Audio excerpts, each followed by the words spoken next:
नमस्कार, शोभाज kitchen healthy food मध्ये खूप खूप मनापासून स्वागत। आज आपण एक सिक्रेट पदार्थ वापरून टम्म फुगणारी तरीही कमी तेलकट आणि खूप वेळ तशीच टम्म राहणारी पुरी पाहणार आहोत। बऱ्याच जणींची पुरी टम्म फुगते पण खूप तेलकट होते किंवा थोड्या वेळाने ती चपटी होते, तर असं होऊ नये म्हणून काय करायचं, कोणता सिक्रेट पदार्थ टाकायचा, कोणत्या चुका टाळायच्या म्हणजे तुमची पुरी ही तेलकट होणार नाही। तर परफेक्ट प्रमाण सांगितलेले आणि पाहू शकत असाल कुठेही तेलकट झालेली नाही।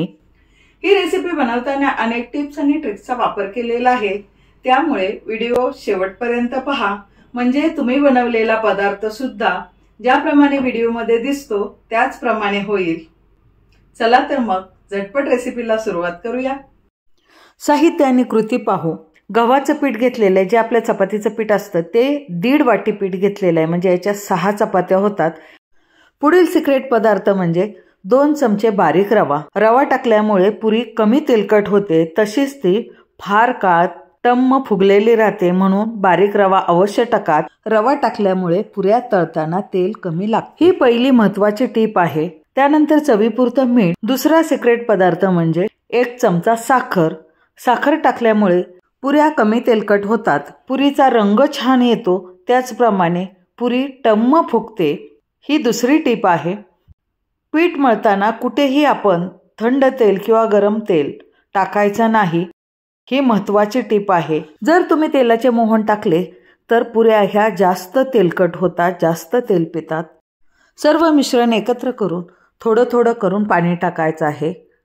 पीठ मळताना एकदम कडक मळायचं, ही महत्त्वाची टिप आहे। पीठ कडक मळल्यामुळे पुऱ्या ह्या कमी तेलकट होतात, तसंच लाटताना तेलाचा किंवा पिठाचा वापर करावा लागत नाही, म्हणून पीठ मळताना हे थोडं थोडं पाणी टाकून कडक मळायचे, म्हणजे चपातीचं पीठ मळतो त्यापेक्षा जास्त कडक मळायचं। पीठ जर सैलसर मळलं तर पुरी ही नक्की तेलकट होते, म्हणून ही चूक टाळायची आहे। पीठ याप्रमाणे कडक मळलं गेलं पाहिजे। पीठ मळल्यानंतर कमीत कमी 15 ते 20 मिनिट रेस्ट करू द्यायचं, म्हणजे 20 मिनिट पीठ भिजू द्यायचं। पुऱ्या लगेच लाटल्या तर पुऱ्या ह्या फुगत नाहीत, त्याचप्रमाणे पुरीला तडे जातात, म्हणून रेस्ट करू द्यायचं। आता 20 मिनिट झालेले आहेत। 15-20 मिनिट झाल्यानंतर पुन्हा 2 ते 3 मिनिट पीठ पुन्हा छानपैकी मळून घ्यायचं, त्यामुळे पीठ हे एकजीव होतं, पुऱ्याला तडे जात नाहीत, म्हणून पुन्हा छानपैकी मळून घ्या व्हिडिओमध्ये दाखवल्याप्रमाणे। ही महत्त्वाची टिप आहे।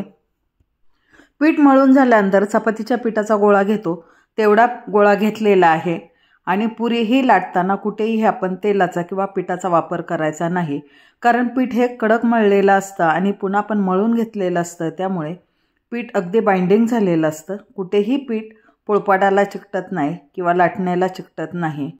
पुरी तळताना पिठाचा वापर केल्यामुळे तेल हे काळपट होतं, त्याचप्रमाणे पुऱ्या तळायला उशीर झाला तर पुऱ्या ह्या लवकर सुकतात आणि पुरी फुगत नाही, म्हणून ही चूक टाळायची आहे। आपण ज्याप्रमाणे चपाती लाटतो त्यापेक्षा थोडी जाड लाटायची आहे, ही महत्त्वाची टिप आहे।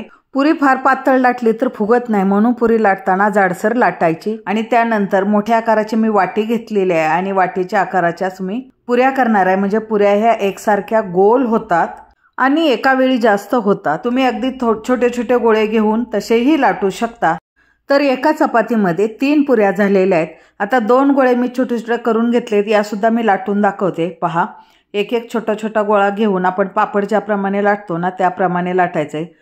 पुरी लाटताना मी कुठेही तेलाचा किंवा तुपाचा वापर करत नाहीत आणि पुरी अगदी भरभर लाटली जाते, कुठेही पोळपाटाला किंवा बेलनला चिकटत नाही।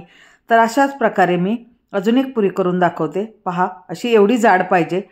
जाड पुरी असेल ना तरच ती फुगते, पण फार जाड पण करायची नाही, तर मध्यम जाड करायची। अशा प्रकारे मी पुऱ्या करून घेतलेल्या आहेत। कढईमध्ये तेल कडकडीत गरम झालेलं आहे आणि कडकडीत तेलातच एक एक करत पुरी तळायची आहे, म्हणजे पुरी टम्म फुगते। कमी गरम तेल असेल तर पुरी फुगत नाही, पुरी जास्त तेलकट आणि चिवट होते, ही महत्त्वाची टिप आहे। पुरी तळताना तेल हे कडकडीत गरम असावं आणि पहा, अगदी बॉल सारखी चारी बाजूने पुरी ही टम्म फुगलेली आहे। पुरी तळताना फार उलटी पालती करायची नाही, फक्त 2 ते 3 वेळाच उलटी करायची आहे। अशा प्रकारे हलका बदामी कलर झाला की पुरी काढून घ्यायची आहे। दुसरी पुरी पण पहा किती टम्म फुगलेली आहे, आणि अशाच प्रकारे मी सर्व पुऱ्या तळून घेतलेल्या आहेत। पुरी अजून तळून काढल्या म्हणजे गरम आहे तरीसुद्धा पहा कुठेही तेलकट दिसत नाही आणि अशाच प्रकारे सर्व पुऱ्या मी तळून घेतलेल्या आहे। पाहू शकत असाल आपले एक ना एक पुरी अगदी बॉलसारखी चारी बाजूने टम्म फुगलेली आहे। रंगसुद्धा खूप छान आलेला आहे आणि पहा हाताला कुठेही तेल लागत नाही आणि या तयार केलेल्या पुऱ्या अगदी 4 ते 5 तास अशाच फुगलेल्या राहतात, बिलकुल तेलकट होत नाही। या पुऱ्या तुम्ही श्रीखंड, बासुंदी, खीर किंवा कोणतीही स्पेशल भाजी यासोबत सर्व करू शकता। व्हिडिओमध्ये सांगितलेल्या चुका टाळल्या आणि त्या टिप्स वापरून जर तुम्ही पुऱ्या बनवल्या तर तुमची पुरी ही कमी तेलकट आणि टमटमीत फुगेल आणि घरातील सर्वांना नक्की आवडेल। तर आवडली ना आजची कमी तेलकट आणि टम्म फुगणाऱ्या पुऱ्यांची रेसिपी? जर आवडली असेल तर जास्तीत जास्त लोकांना शेअर करा, लाईक करा आणि हो, चॅनलवरती नवीन असाल तर सबस्क्राईब जरूर करा। पुन्हा भेटू अशाच नवीन टेस्टी आणि परफेक्ट रेसिपीमध्ये। तोपर्यंत बाय।